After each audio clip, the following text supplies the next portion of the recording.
കോൺഗ്രസിനകത്തെ സംഘർഷം അവസാനിപ്പിക്കുന്നത് എങ്ങനെ എന്ന വലിയ ആലോചനകളിൽ തന്നെയാണ് ഹൈക്കമാൻഡ് എന്നതാണ്. ദിവസങ്ങളായി നമ്മൾ ന്യൂസ് ടെൻസ് ആരംഭിക്കുമ്പോൾ തുടങ്ങുന്നത് മുഖ്യമന്ത്രിയെ എന്നറിയാം എന്ന സംശയവുമായിട്ടാണ്. എങ്കിൽ ഇന്നും അതേ രീതിയിൽ തന്നെയാണ് നമുക്ക് ന്യൂസ് ടെൻസ് ആരംഭിക്കേണ്ടി വരുന്നത്. ഒരു പക്ഷേ ഇന്ന് തീരുമാനമുണ്ടായേക്കാം എന്ന സൂചനകൾ തന്നെയാണ് ഇപ്പോൾ പുറത്തു വരുന്നത്. കാരണം ഇന്ന് കോൺഗ്രസിന്റെ യോഗം ചേരുന്നുണ്ട്. ഉച്ചയ്ക്ക് 1 മണിക്കാണ് നിയുക്ത MLA-മാർ ഉൾപ്പെടെ പങ്കെടുക്കുന്ന യോഗം. സാധാരണ നിലയിൽ മുഖ്യമന്ത്രിയുമായി ബന്ധപ്പെട്ട ചർച്ചകൾക്കും തീരുമാനങ്ങൾക്കും വേണ്ടിയാണ് അത്തരത്തിലൊരു യോഗം ചേരുന്നത് എന്നത് നമുക്കറിയാം. അതോടൊപ്പം തന്നെ മാരത്തൺ ചർച്ചകൾ, ആ ചർച്ചകൾ ഏതാണ്ട് പൂർത്തിയായിരിക്കുന്നു. ഇനി ഇതാ ഹൈക്കമാൻഡ് പ്രതിനിധികൾ, ദേശീയ നേതൃത്വത്തിൽ നിന്നുള്ളവർ കേരളത്തിലേക്ക് പുറപ്പെടുന്നു എന്നതാണ് ഏറ്റവും ഒടുവിൽ വരുന്ന വിവരം. അത് തീർച്ചയായും കേരളത്തിന്റെ മുഖ്യമന്ത്രി ആര് എന്നത് സംബന്ധിച്ച പ്രഖ്യാപനത്തിനോ അറിയിപ്പിനോ വേണ്ടിയാണ്.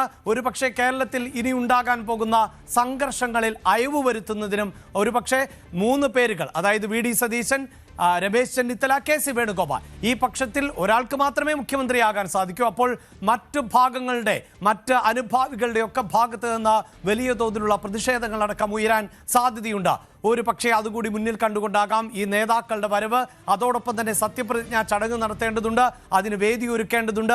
ആ ചടങ്ങിലേക്ക് മറ്റു മുഖ്യമന്ത്രിമാർ, പ്രത്യേകിച്ച് കർണാടകയുടെയും തെലങ്കാനയുടെയും മുഖ്യമന്ത്രിമാർ ഉൾപ്പെടെയുള്ളവരെ എത്തിക്കേണ്ടതുണ്ട്. അങ്ങനെ ഒരു സംസ്ഥാനം കൂടി, കേരളം കൂടി കോൺഗ്രസ് പിടിക്കുമ്പോൾ തീർച്ചയായും അത് ദേശീയ രാഷ്ട്രീയത്തിൽ കൂടി ശ്രദ്ധേയമാകുന്ന ഒന്നാക്കി മാറ്റേണ്ടത് കോൺഗ്രസിന്റെ ആവശ്യമാണ്. അതുകൊണ്ട് തന്നെ പ്രൗഢഗംഭീരമായ 10 വർഷം പ്രതിപക്ഷത്തിരുന്ന പാർട്ടിയാണ്. അതുകൊണ്ട് ഏറ്റവും പ്രൗഢഗംഭീരമായ ഒരു ചടങ്ങിലൂടെ തന്നെയായിരിക്കും അടുത്ത മുഖ്യമന്ത്രി സത്യപ്രതിജ്ഞ ചെയ്യാൻ പോകുന്നത്. പക്ഷേ അപ്പോഴും ഉയരുന്ന ചോദ്യങ്ങളുണ്ട്. അങ്ങനെയെങ്കിൽ മന്ത്രിസഭയിൽ ആരൊക്കെ ഇടം നേടും? ആർക്കൊക്കെയായിരിക്കും മന്ത്രിസഭയിൽ ഇടം നൽകുക? ഘടകകക്ഷികൾക്ക് ഏതൊക്കെ വകുപ്പുകൾ നൽകും? എത്ര ഘടകകക്ഷി നേതാക്കൾ അല്ലെങ്കിൽ എത്ര മന്ത്രിമാർ ഈ മുഖ്യമന്ത്രിയോടൊപ്പം സത്യപ്രതിജ്ഞ ചെയ്യും? അങ്ങനെ നിർണായകമാകുന്ന ഒട്ടേറെ വിവരങ്ങളിൽ അന്തിമമായി തീരുമാനം എടുക്കേണ്ടതുണ്ട്. അതുമായി ബന്ധപ്പെട്ട ചർച്ചകളിലേക്ക് കടക്കേണ്ടതുണ്ട്. പക്ഷേ അതിനൊക്കെ മുമ്പ് ഒരു മുഖ്യമന്ത്രിയെ തീരുമാനിക്കേണ്ടതുണ്ട്. മുഖ്യമന്ത്രി ആരെ എന്ന് അറിയേണ്ടതുണ്ട്. നമുക്ക് ലഭിക്കുന്ന വിവരങ്ങൾ അനുസരിച്ച് മാരത്തൺ ചർച്ചകളെല്ലാം തന്നെ പൂർത്തിയായി കഴിഞ്ഞിട്ടുണ്ട്. ഇനി കൂടുതൽ ചർച്ചകളിലേക്ക് ഹൈക്കമാൻഡോ ദേശീയ നേതൃത്വമോ പോകില്ല എന്നത് തന്നെയാണ് വിവരം. അങ്ങനെയെങ്കിൽ ഈ നിയമസഭാ കക്ഷി യോഗം ഇന്ന് തന്നെ അവരുടെ നേതാവിനെ തെരഞ്ഞെടുത്ത് മുഖ്യമന്ത്രി ആരെ എന്നത് സംബന്ധിച്ച പ്രഖ്യാപനം ഉണ്ടാകും എന്ന് വേണം നമുക്ക് മനസ്സിലാക്കാൻ. അതിനുവേണ്ടിയുള്ള നീക്കങ്ങളാണ് ഇപ്പോൾ ഹൈക്കമാൻഡിന്റെ ഭാഗത്ത് നിന്ന് നടക്കുന്നത് എന്ന് തന്നെയാണ് നമുക്ക് ലഭിക്കുന്ന വിവരങ്ങൾ. അപ്പോഴും 3 വിഭാഗങ്ങളും 3 ചേരികളും ഒരുപോലെ പ്രതീക്ഷ പുലർത്തുകയാണ്. അതായത് KC വേണുഗോപാൽ, അതോട് VD സതീശൻ, ഒപ്പം രമേശ് ചെന്നിത്തല.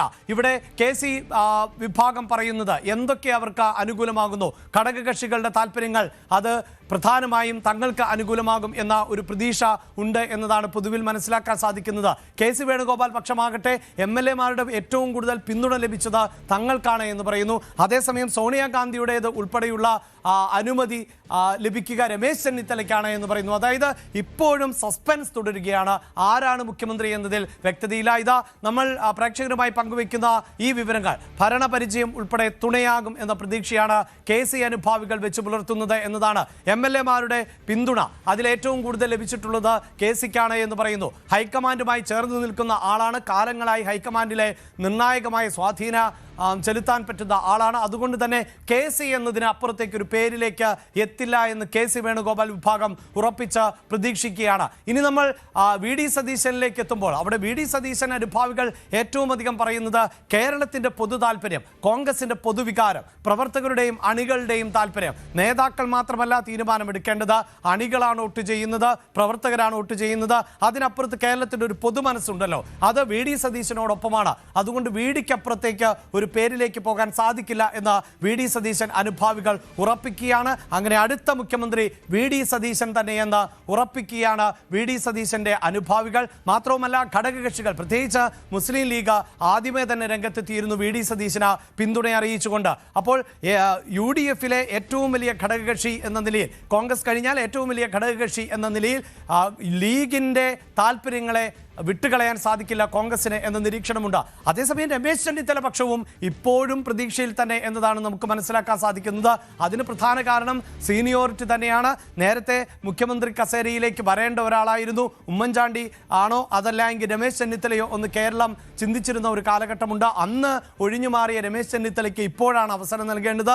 സീനിയോറിറ്റി പരിഗണിക്കും, അതോടൊപ്പം തന്നെ പ്രവർത്തന പരിചയം പരിഗണിക്കും. ഒപ്പം സോണിയാഗാന്ധിയുമായി മികച്ച അടുപ്പം പുലർത്തുന്ന ആത്മബന്ധം കൂടി പുലർത്തുന്ന നേതാവാണ് രമേശ് ചെന്നിത്തല. അതുകൊണ്ട് അന്തിമമായി സോണിയാഗാന്ധിയുടെ താല്പര്യം കൂടി പരിഗണിക്കും. ഇങ്ങനെയുള്ള പ്രതീക്ഷകൾ ആണ് ഇപ്പോഴും പുലർത്തുന്നത് കോൺഗ്രസ് ക്യാമ്പുകൾ. എന്തായാലും കൗതുകകരമാണ്. കാരണം 10 ദിവസം പിന്നിടുന്നു.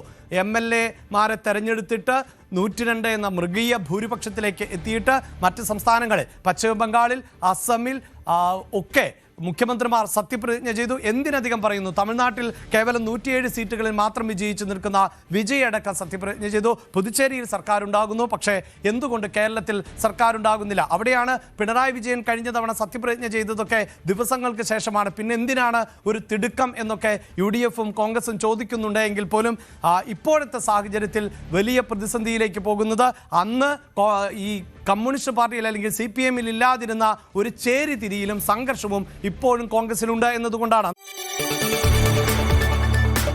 കൂടുതൽ വാർത്തകൾക്ക് News 18 Keralam YouTube channel subscribe ചെയ്യുക.